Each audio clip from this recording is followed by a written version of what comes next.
In this next part, I'm going to cover the basic recipe for creating a successful garden.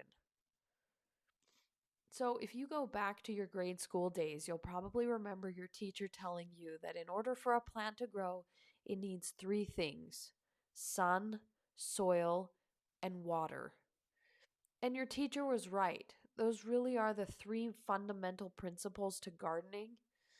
And the more you can understand those principles and understand how they affect different plants, the more success you will have growing things. The other thing I want you to remember about gardening is that you should always focus on creating the proper environment. Gardening is really about laying a good foundation, and then planting is really one of the very last steps in growing something.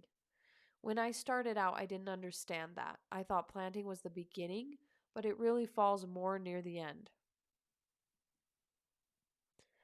Creating an environment for good health and strength is key in staving off disease and all kinds of problems. Plants that are grown using proper spacing, watering, nutritious soil, and best practices will be less susceptible to disease, give higher yields, and will be less prone to pest infestations. So it's like most things in life, the preparation and planning piece is key. If you lay a good foundation, then you will save yourself a lot of time and headache in the long run.